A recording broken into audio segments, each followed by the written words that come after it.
thanks everyone who has joined the call.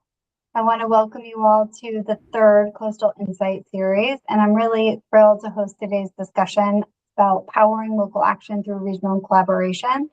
And we really have an esteemed panel here today, and I'm hoping for a lively discussion as we have in our past Insight series sessions. So everyone be ready to ask questions. Feel free to raise your hand. I'm going to walk us through some questions that I have, but we can break it up. I like the way Farid did it last time, me asking some questions and then participants asking some questions. So I'm going to do really quick introductions. So first we have Mr. John Parks. He's a marine scientist with more than 30 years of experience working in international development, natural resource management, and biodiversity conservation. And I met John, I think it was probably 7 years ago when he was serving as the chief of party for USAID regional fisheries management efforts across the Indo-Pacific. And those efforts are really what connects the three panelists here today. So in addition to John, we have Farid Maruf, our very own. He is a highly accomplished international development specialist with an ability to forge and sustain high impact partnerships across private, NGO, and government sectors. And in particular, I've seen him execute on this in the ocean space. And Farid plays a really critical role. He played a really critical role in the USAID Regional Oceans Program. He focused on uniting these diverse stakeholders and institutions to really enhance the sustainable seafood supply chain in Southeast Asia. And then through that work, both John and Farid collaborated with Mr. Chris Rotinsulu, who's currently the Deputy Executive Director for Program Services at the Coral Triangle Initiative on coral reefs, fisheries, and food security. Most of you probably know it as CTI, CFF. And here he leads regional program implementation, monitoring, and knowledge management. So those are my very quick, brief introductions, but I'm going to actually hand it over to each of our panelists to share a really short career snapshot and highlight their connection to regional ocean collaboration. So I'm going to ask Chris to kick us off. Okay, so thank you, Charlotte, and thank you, everyone, participants. I've been working in the marine and ocean conservations for the last 25 years, per se.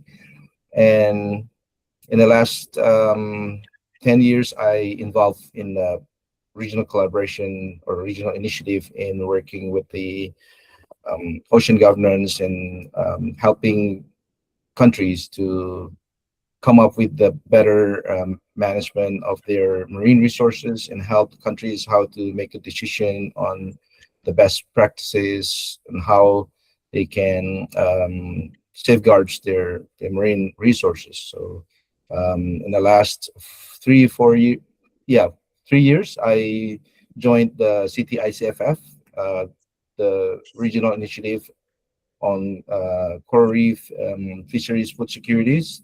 6 countries involved in this regional initiative, and I help countries to implement what their commitment, what they call the regional plan of actions, how to implement their priorities in the region, and then focusing on their national priorities to achieve the regional goals. So I'm happy to share with you guys now and hope to discuss the very productive ideas in how we can initiate the regional cooperation and help countries to cope with their marine management of the marine and coastal resources and transboundary managing their resources. Thank you, Charlotte. Back to you. Thank you, Chris. And John, why don't you and then Farid do a quick introduction? Thank you, Charlotte. And my thanks to everyone who's joining this conversation this evening. I'm looking forward to hearing from you all. I'm John Parks. I'm based in the United States. As Charlotte mentioned, I've spent my career at the intersection of international development, marine resource management, including fisheries, and marine biodiversity conservation. And through that work, I've been really fortunate to spend many years working with Farid and Chris and Charlotte, and I'm very grateful to be here today to help contribute to this panel. And I recognize that you all are the new generation, and that we are, as those of us that have been in this career, as Charlotte mentioned, it's been 30 years I've been doing this, that a lot is changing right now. And so I think regional collaboration will look a little different for you all in your trajectory than it has for us. The only other thing I think I would add here is, that I've been, very privileged to spend most of those 30 years working on behalf of the American people, either as a U.S. government officer or as a contractor to the U.S. government.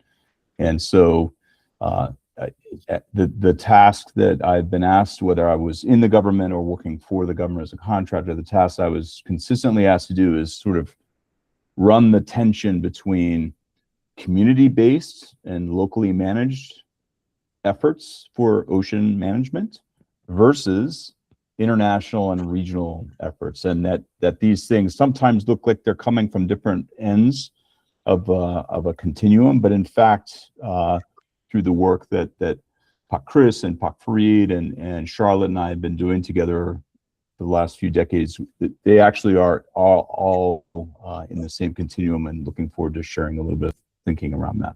Back to you, Charlotte. Yeah, thank you. I'm based currently in Jakarta. My name is Farid. I have got honors to work with these two prior gentlemen since 2014. I met Pa Chris when you were working with Noah. Noah, yes. Yes, and then Pa John. We work a lot hand to hand during the early oceans, and then you take the leadership and deliver a lot of success. And both Oceans and Sophia.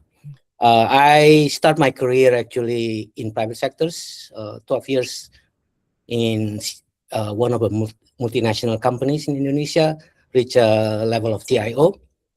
Then I decided to move to international development in 2007, start working with small, medium enterprises, poverty eradication, and then I mentor fisheries, I think 2014.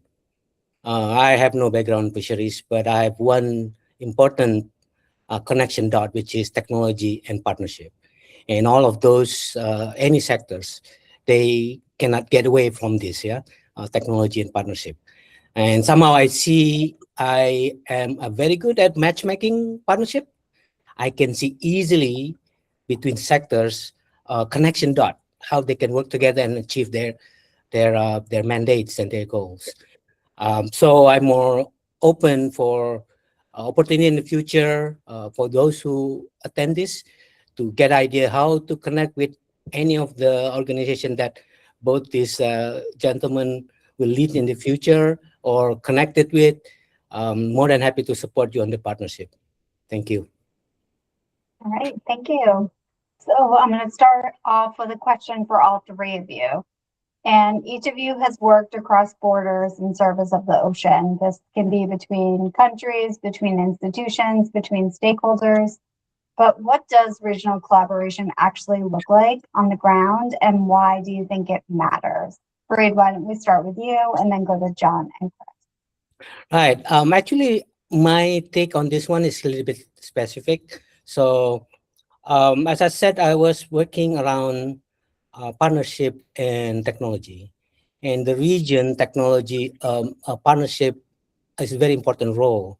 So what I think I learned is that if we can build the partnership in the region between all the key stakeholders, the government people, NGOs, the seafood actors, supply chain actors, and the academia, that could support their goals, it could provide a faster development and movement.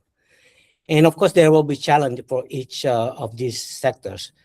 Government people, for example, have rules and regulation that they have to abide to, that making them less flexible in certain area compared to private sectors. Private sectors have the rules of their bottom line, which is profitability, for example, to make them actually see others could be hindered to a stronger partnership. So we need to very clearly to see this, how this could play around. Just for example, government, each countries, according to my last studies, that have restriction on sharing the data because not they don't want, but because they are restricted by regulation. So we need to ensure that when we build this partnership, we can maneuver around this restriction without jeopardizing their career or something like that. I hope that answers some of it. That's great, John. How about you? Yeah, thanks, Charlotte. And just building off of Farid's perspective, you know, my background is in marine ecology, so I tend to come at these problems from a systems perspective and ecological lens.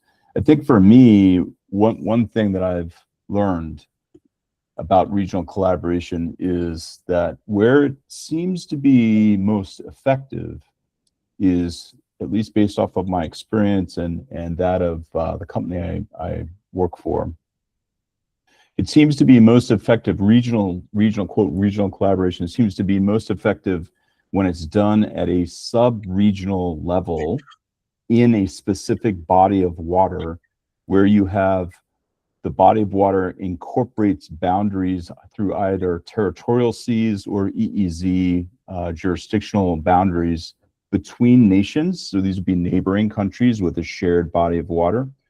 And I think, you know, Chris may speak to this, but the CTI, the Coral Triangle Initiative, is a really good example of this, of how through those sub-regional shared bodies of water where there are mutual shared interests and there's a single system that's shared among these countries and these stakeholders, that serves as a concrete basis for taking action. And it helps to move out of a nebulous discussion around international treaties or international waters into a very specific, almost ecosystem level and species or target fish catch level of discussion, which, you know, can just help exacerbate, speed up, accelerate some of that action that Farid was talking about that sometimes can be fairly slow in a government sense. And so where you have the commitments shared among neighboring countries to take action collectively, it's usually done around a specific sub-regional body of water that's very important to all the countries involved. And I think it's something that is missed, but is really important in terms of how to set strategy and how to take action moving forward. And I'll turn over to Chris to add. Chris, over to you. Thank you, John and Farid, for the insights. So I think I can simply explain that the regional collaboration is about countries recognizing that the ocean doesn't stop at their borders. And a concrete example in the Coral Triangle Initiative is our organization, where 6 countries agreed to build a connected network of marine protected areas. And this allowed, for example, like migratory species like tuna, whale shark, and turtles to be safeguarded across their entire range. So no single country could have achieved that alone. So it required shared science and joint monitoring and political commitment, especially from the countries. And on the ground, it looks like Farid mentioned earlier, that there's a gap on the sharing data information from countries. But in this case, like, it looks like a scientists from different nations sharing data, and at the ground, communities learning from each other, and then governments aligning policies so that the conservation is coherent across the region. I think that's a brief example I can share with you. Back to you, Charlotte. Thank you, like all of you. That I think you each bring a different and interesting perspective. Kind of Chris at that government to government, national government to government level. John, you thinking more at like an ecosystem level. and then Farid coming at it more from like technical and partnership. So you're each bringing some really interesting perspectives. I'm going to move on and ask a question for John and Farid. So you both worked on the USAID supported regional ocean programs. What were the most important lessons about what it takes to make regional initiatives actually work? Yeah, that's a big question and a good one for this discussion here. I think one of the things that one of the big lessons that in hindsight, I'd say it took us about 18 months, the first year and a half, that we really struggled with, frankly, and we had to expedite action around during the second and third year in order to remain on track. And this is specifically related to reaching out and securing partnerships with private companies. We did fabulous outreach through the U.S. government. We had really good relationships with the CTI member countries, the 6 member countries of the CTI: Indonesia, Malaysia, Philippines, Timor-Leste, Solomon Islands, and Papua New Guinea. And we had, we were able to sort of borrow from the political will that the CTI brought to the table. We had fabulous NGO and academic integration and engagement. And we had a lot of local stakeholder engagement, including at fishing communities. What we lacked really was market engagement and bringing private sector in. And like I said, it took us about a year and a half, and we had a late start, essentially. And I'm not just talking about companies, I'm talking about entrepreneurs, investors, innovators, the kind of folks that Farid mentors. And so, I mean, we brought Farid on full time to essentially fix this issue. And I think what we came away with was a series of private sector partnerships with companies, not just fishing companies or marine resource management oriented companies, but also technology companies. Farid mentioned that technology is such an essential part of ocean management these days, and he's not wrong.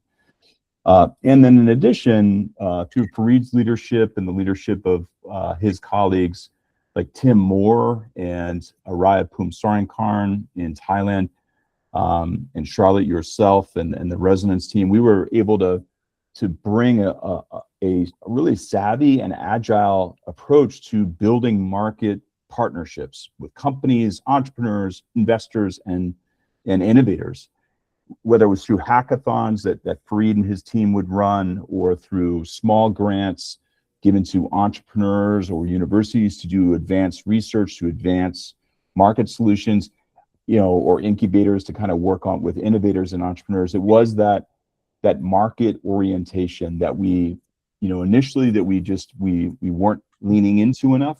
And that, in my opinion, I think we need to do more of, frankly, for regional collaboration and regional success. We often think of governments and NGOs and communities, and rightly so.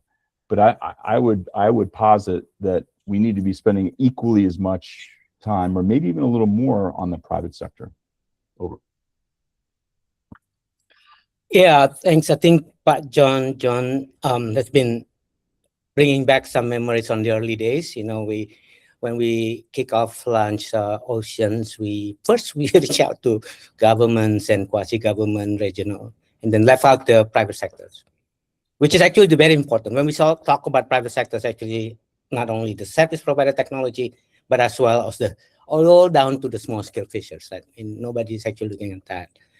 So the thing that I'm facing during engaging them, actually, to convince both parties that they can work together and drive success to serve their mission. Government has different mission, their public sectors, NGO has different mission, think tank have different mission, private sector have different mission, which is bottom line sometimes very difficult to see at the surface. But we need to make sure that they understand to each other, and then bringing them what is in it to me without offending the other side. That if I work on my interest, it's not actually reducing your success, something like that. That's making a thing. But that's become more complicated once you crossing the borders. private sector and private sector are actually easy when they're working cross borders, but private sectors working with the other government office borders, that need more convincing. I think this is something that we learned a lot during the USAID Oceans, where we have series of roadshows. We recruit private sectors players, supply chain actors. We recruit technology companies. We recruit government companies. We bring them together and do roadshows across ASEAN, so they can share their technology, their know-how, their experience, as well as their limitation, and see how that limitation can be eased up from the other borders.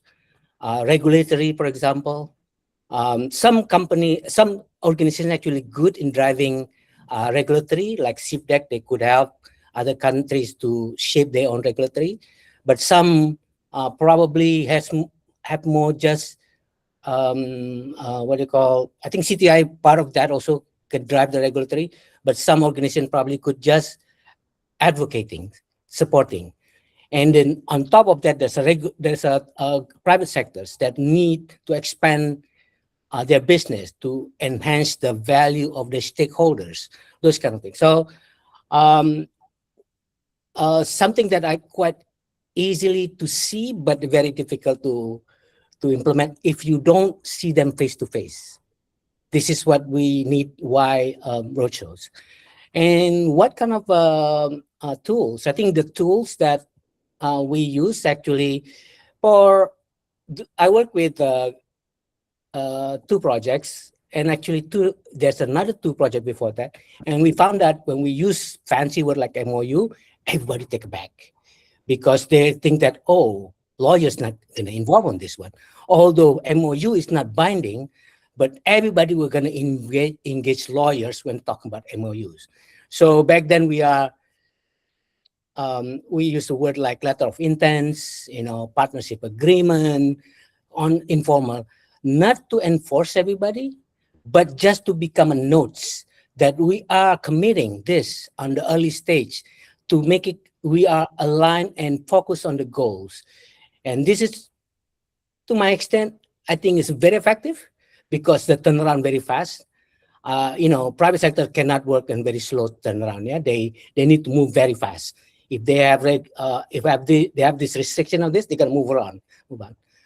And then the last one, I think this is probably also need to be convinced that government on each country trying to promote their own resources, like companies, innovators from their own countries, but sometimes bringing from other countries actually could benefit for them as well to shorten the learning curve. So we need to understand them that this is not threat to your sovereignty in any way, but this is to enhance your ability to do your mission, to reach your mission and goals. And we have technology from Philippines implemented in Indonesia. We have knowledge in Indonesia implemented in Vietnam, and those kind of things.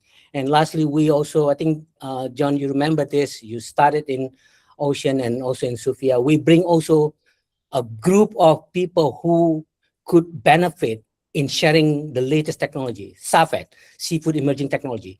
In 2018, we bring a lot of people, government people, private sector association to Bangkok. We did the same in Bali, 2023. And unfortunately, 2026, there's another one. I couldn't find any organization to tie it up, but I still have the thought about bringing these people who could make a move on changing the countries to digital transformation, to be faster in managing the sustainable fisheries, to come and see what the benefit of technology, emerging technology. Farid, can you give us an example of a partnership with the private sector that really helped to overcome a regional challenge? Oh, man. Sorry, I didn't prep you with this question. No. That's a very good question. I'm glad you're saying this. Under the guidance of John, we create when we develop a system, a traceability system for Philippines, we work with the most powerful organization. It's called SAFAI, Federation of SAFAI. So with their powers, their influence to their members, this is a huge organization. Yeah, we can get the private sectors and the government to sit together to develop their traceability system, and even change the law after that, right? And then how are we going to do that? Very good example. We ask what we call first movers group. So we recruit a first movers company who are willing to sit on the front of the bus, sitting with the drivers together to direct how this bus is going to. So in the first mover group, we have component of government people and private sectors. And we replicate this also in Indonesia. The result is, if you remember, if you know, I think Chris also remember, there's a project called Stellina. Stellina and GDST. Both Stellina and GDST has the fingerprint of USAID Ocean there. We are one of the founder teams. Pak John fingerprints there. And it's continued.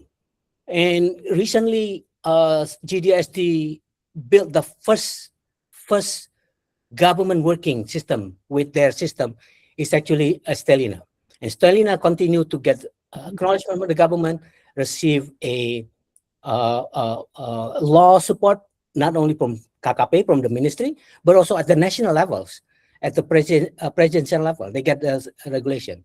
And the similar thing also happened in Vietnam and also in Philippines.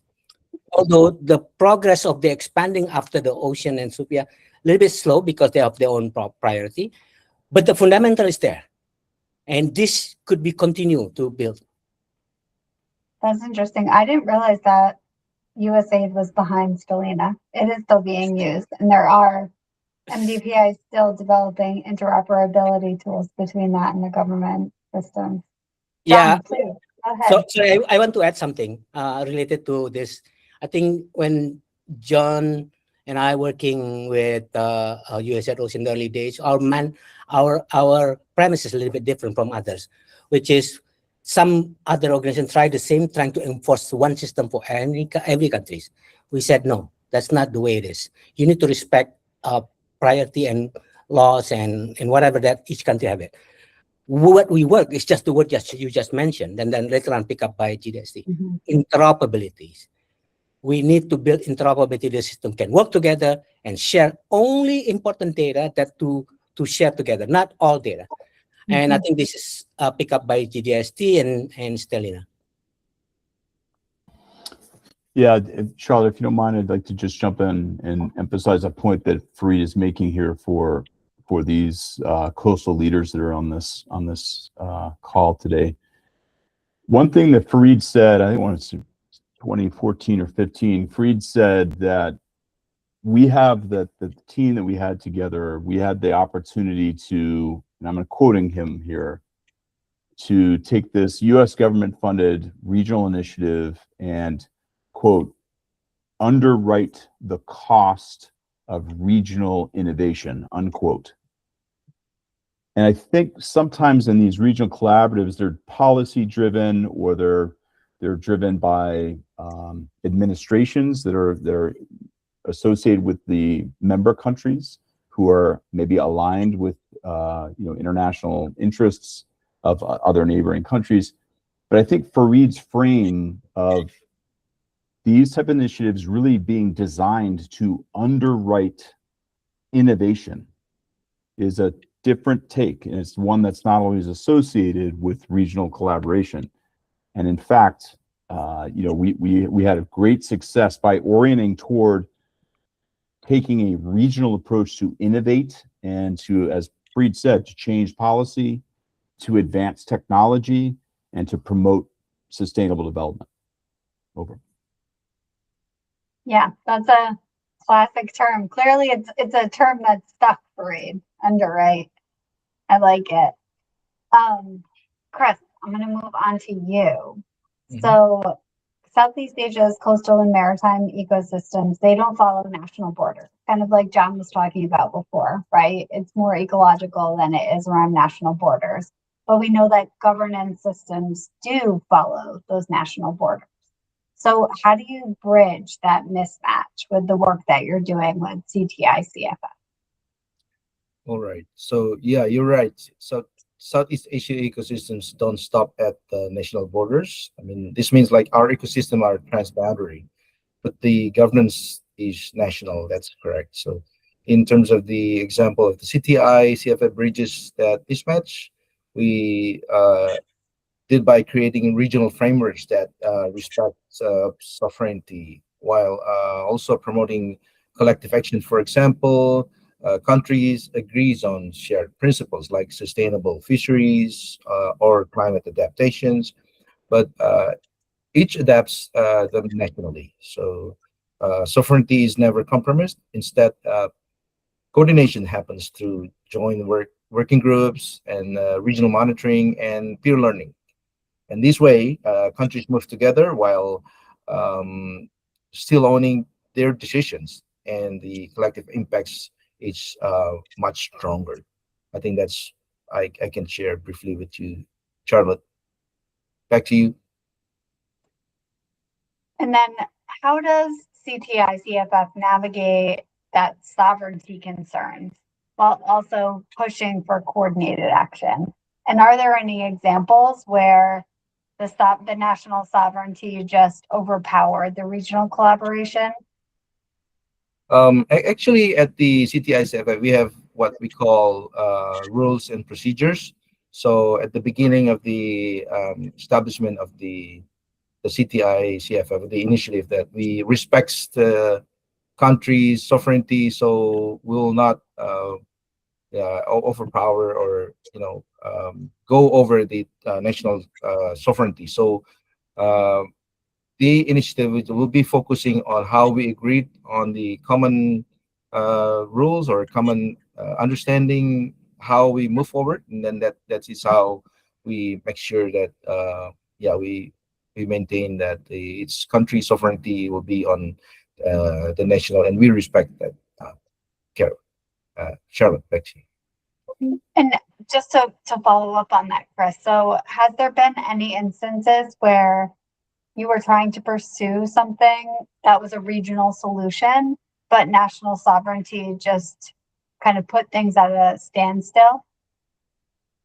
Uh, yeah, I think just recently, this is the issue on the borders between the Indonesia and Timor Leste, because they're still negotiating the borders in both in the terrestrial areas and in the marine areas. So, and at the last SOM, we organized just a bilateral meeting with these two countries, and then we agreed on what their proposed. The word transboundary was just kind of sensitive to the Timor-Leste government, but then we tried finding the best way how to express that phrase. So we came up with the words connectivity. So, and then all countries agrees on, okay, uh, we go with the phrase connectivity instead of the transboundary, because they're still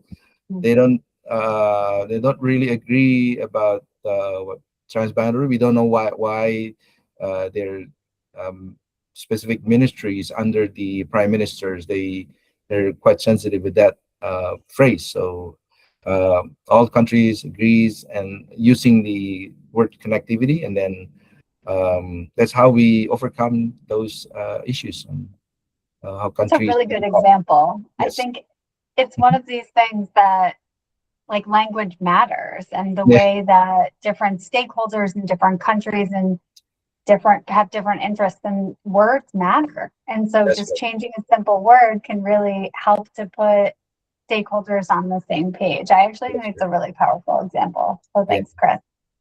I So, have a couple other questions, but I'm going to open it up to the participants to see if they have any questions that they would like to ask.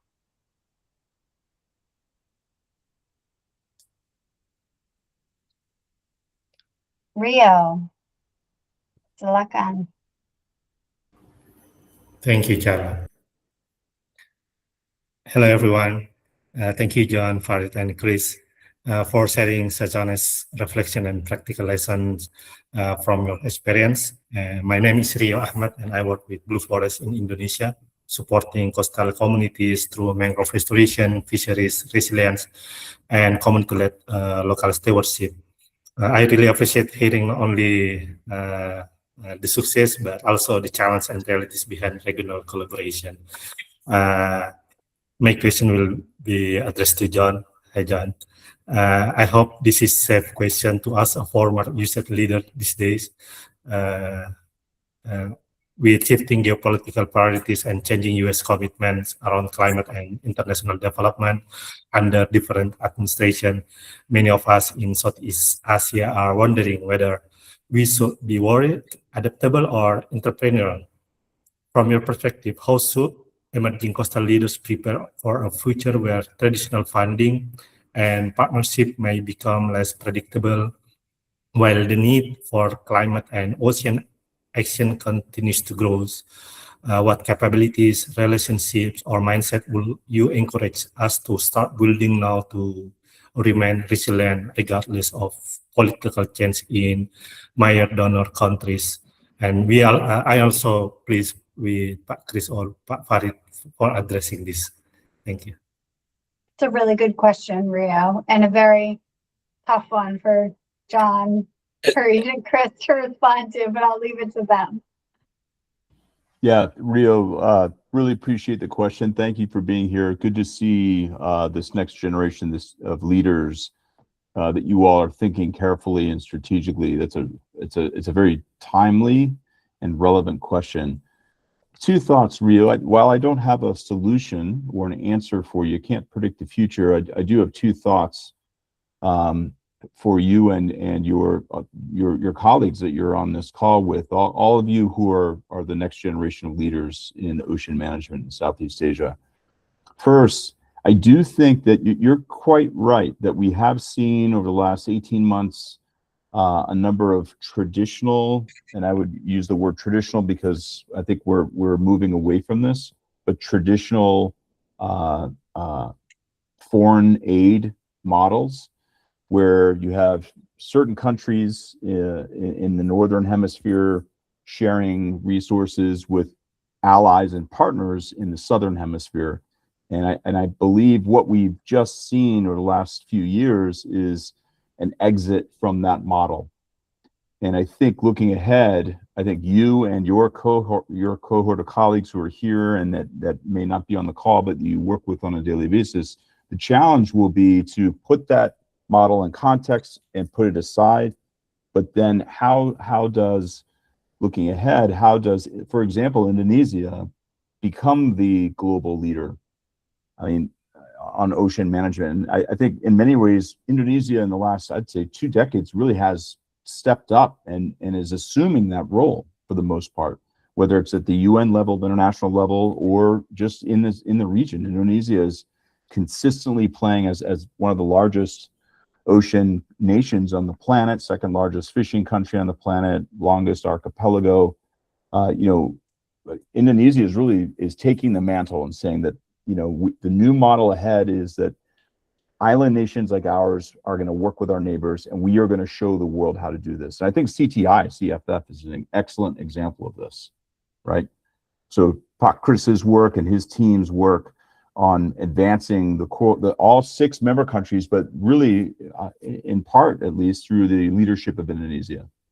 So the old model I would argue, is probably not relevant anymore. And so this new model, and CTI being a good example of that, is how you all will be doing regional collaboration without some of these traditional partners, foreign donors. The other point, that I think is important to raise, Rio, there's a lot happening at once. We never had the opportunity to understand how the rise of artificial intelligence will radically alter regional collaboration, and really how it radically alters international competition. And we see the competition side more right now, but then also collaboration. How will AI enable collaboration? And I think your generation and you all are digital natives. I am not. You know, I was raised at a time where digital technology was just starting to come on the scene and the internet was not around. And so I think your generation and the generation of leaders that are on this call that are the focus of the future, you all are digital natives, and you've grown up with this technology, and you have a firm grasp on the use of artificial intelligence. And I'm really excited to see how you, Rio, and others on the call use AI to advance regional partnerships, to advance regional coordination and collaboration in ways that we have not even thought of. So I think, you know, part of it is not relying on the old model, and then part of it is taking these new tools and technologies that frankly we never used and moving ahead in a different direction. It will not surprise me, Rio, if let's fast forward 10 years, if you all are doing more innovative, faster, more agile, more impactful work than we did, even, you know, at the high point of the last 30 years. Over. Yeah, I just want to chime in, but probably after this, Chris will chime in. I think it's very true that for the last 18 months, we shifted, right? Especially, it's a shock for organizations that they based solely on philanthropic money, philanthropic support, whether it's the donors type philanthropy. So I think this is a time where a little bit mindset of private sectors where investment approach could play on your strategy, looking for potential support from maybe a foundation, or I think that value your private sector's approach, your investment approach, whether using blended finance or loans or loans that's not directly paid by thing, but by certain achievement, things like that. So I think we can start looking into that, and probably there's more opportunity are available on that scheme in the future. Yeah, let me jump in on the question, and to respond to that, I think the CTI also have a challenge in how we move forward and think about not relying on the traditional donors, like you know what's currently happening. What we are doing now, we are approaching through the what we call a sustainable financing approach to creating the trust fund. Actually, that's also somehow will need, you know, the traditional donor or philanthropies, but there's other also we will try to approach with our other partners with what we call the outcome-based financing system. So, for example, we bring the marine resources assets into the business or financial institution, say like a bank will guarantee or will release like a bond, and then based on the institutions that manage the marine resources, for say like the government or any other private sectors, if they can ensure that for a certain period of time the marine resources will get better by a certain percentage of, say, like coral covers or the fish abundance, then the whoever that engage into this system will get the payment in the end. But it should be the what I mentioned earlier, the outcome-based financing or sustainable financing, that you should prove that the effort is successful, and then you can get the payment. But yeah, something like that. I think that's I'm not quite probably explain it well, but that's the description as to how we are now moving forward from from traditional donor to non-traditional financing sources or something like that. Just to add, Charlotte, the trust fund that Chris mentioned is John Baby. Yeah. Yeah, John. Yeah, that's right. He has a lot of fingerprint, a lot of signature. Wait, is this the one that Sally is managing too? Is it the same trust fund? No, different. Sally, Oh. Carolina, no. This is, I think, this is different. This is host under CTI. Right. Yeah, it's the earlier states like Sofia, yes, and then John was the handling that important role for that, John. Yeah. But Charlotte, you're right. The trust funds and that sustainable financing mechanism that Chris and Farid are speaking to. So Rio, I think you're hearing that some of these blended finance, the outcome-based financing system that Chris referred to, these are new instruments essentially that I do think are going to, as Chris just said, are going to replace that old model. Yeah, so Rio, like biodiversity credits, carbon credits, things like that, I think it really aligns with the work that you're doing, and it gets back to the point about private sector partnership too. So I think that, like, as traditional, the old model, like John was saying, starts to fade away. The new model is, where do we find overlap in interests, and where is that the power of partnerships to be able to leverage the finance that we do have so that it's more market-based or result-based. But it is definitely an interesting time. It's a really good question. I'm gonna Thank open it you. up and see if anyone else has a question for our panelists.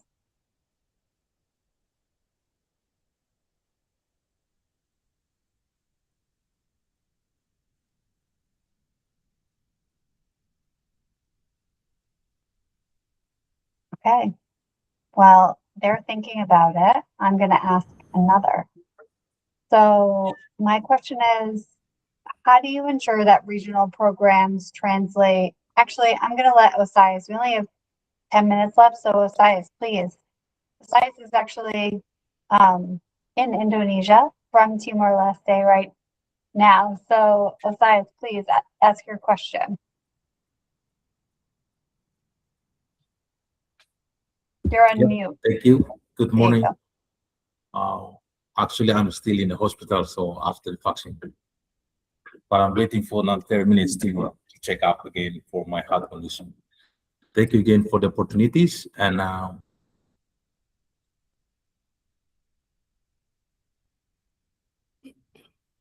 think it's size your connection.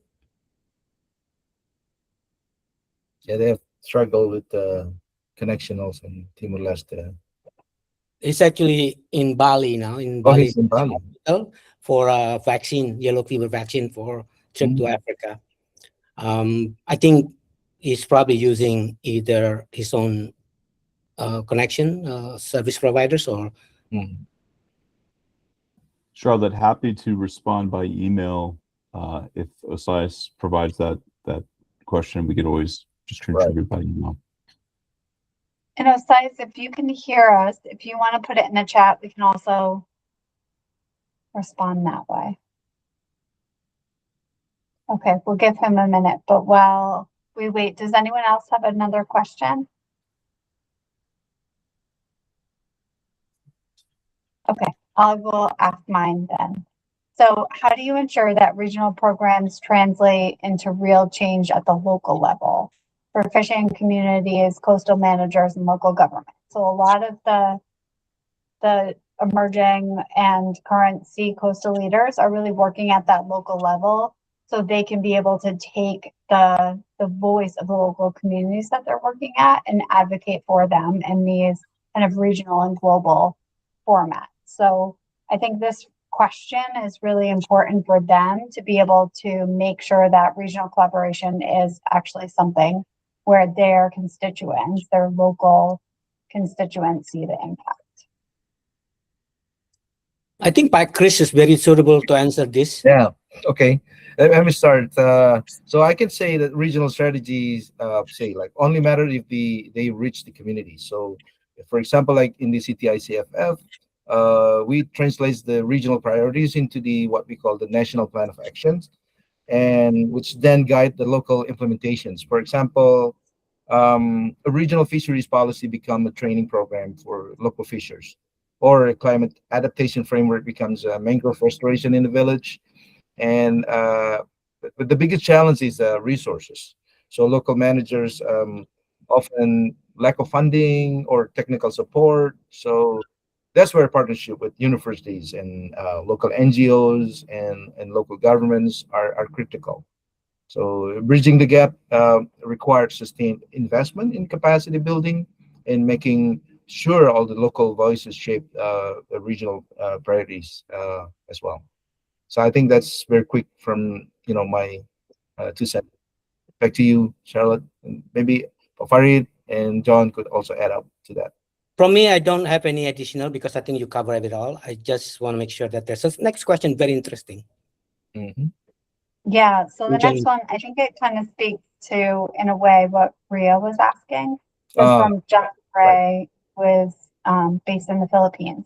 He's curious about how you navigate the changes in national leadership between states, which I think is like incredibly relevant in our day and age. Can I take And a Chris, first? this is probably, Yeah. sure, for you. I definitely want to hear from Chris on this one too. Yeah, Yeah. I think John Rice, your question is very relevant in throughout my probably on 12 years work in this region. It's inevitable to people changes because they move in their career. Sometimes they go to retire. But I think the most important is that when you work, engage with them, you build rapport and then support strong initiative that probably could support their career as well in the future. So when they move up, sometimes you can always go back to them and they remember you. And then people who take over can see your legacy of support. I give you a very good example.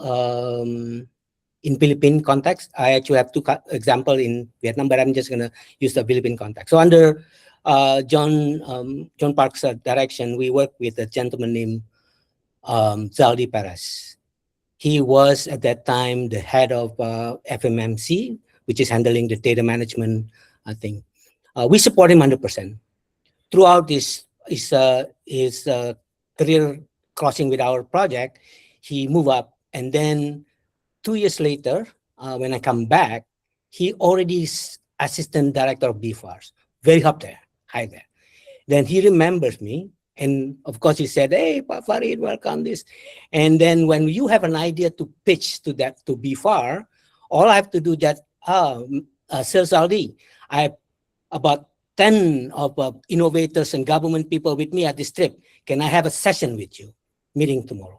So immediately he provide our session with number of people who could make a decision, and we pitch our thing. And then he immediately, one thing that he said to us that, "I'm glad that you come here because actually I'm about to enter the space of AI, and you bringing people that master AI." So changing in leadership, not necessarily something that you need to afraid, but need to manage the risks at the beginning.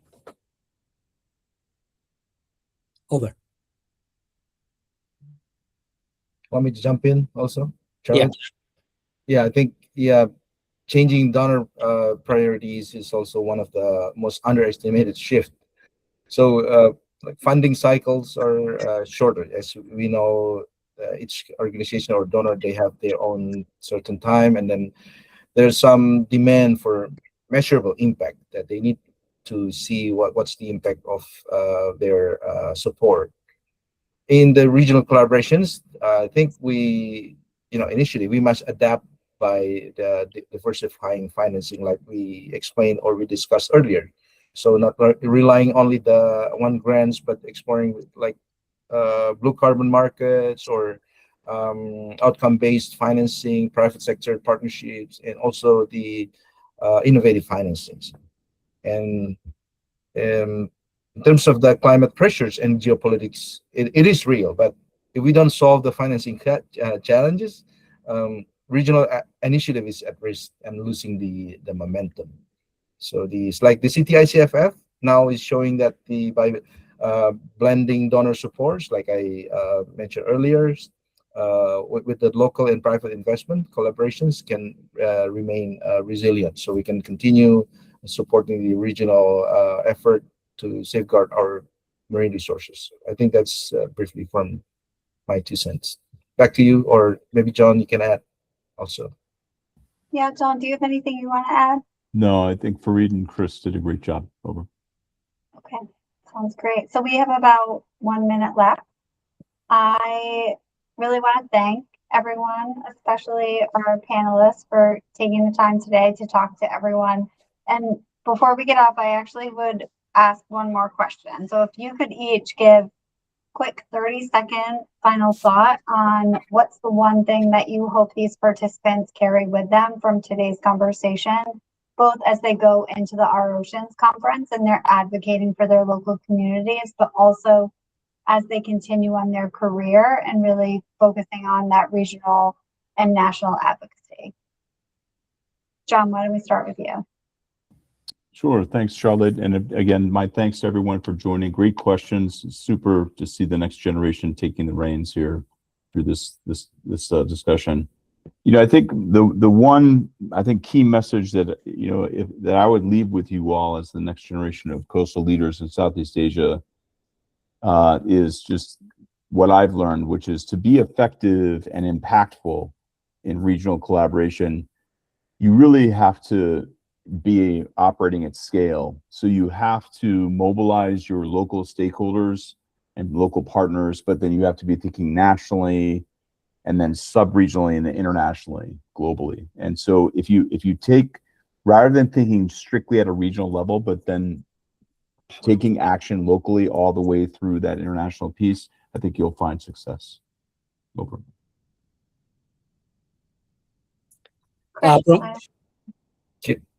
Do you want me to go with that thoughts? Go ahead, Chris, and then Farid. Yeah, I think my final thought, simply that regional collaboration is about people, and it is about communities, governments, and institutions working together across borders to protect the shared oceans. If participants carry one thing from today, I hope it is the belief that collective action is possible and that each of us, where we stand, is part of the bigger regional story. So the Coral Triangle shows that when countries act collectively, they can achieve resilience and equity that no one could deliver alone. So I think that's my short takeaway. Maybe Farid now? Yeah, my only 30 seconds. I'm just going to say, go thinking out of the box in building a partnership. Be creative. Challenge that we're facing 20, 30 years back, probably different in the future. That's also changed the way we work together. Okay, well, thank you, all three of you. This has been really insightful and I really enjoyed it. And I know our panelists, our participants did as well. And we are recording this, so those who weren't able to attend today are able to listen to the conversation. So thank you all so much for taking the time. For the participants, we'll see you again soon. And for the panelists, thank you and have a great day, evening. Thank you, Charlotte. Thank you, John. Thank you all. Thank you, Bye. everyone. Thank you, John, Chris, and Farid. Bye. Bye.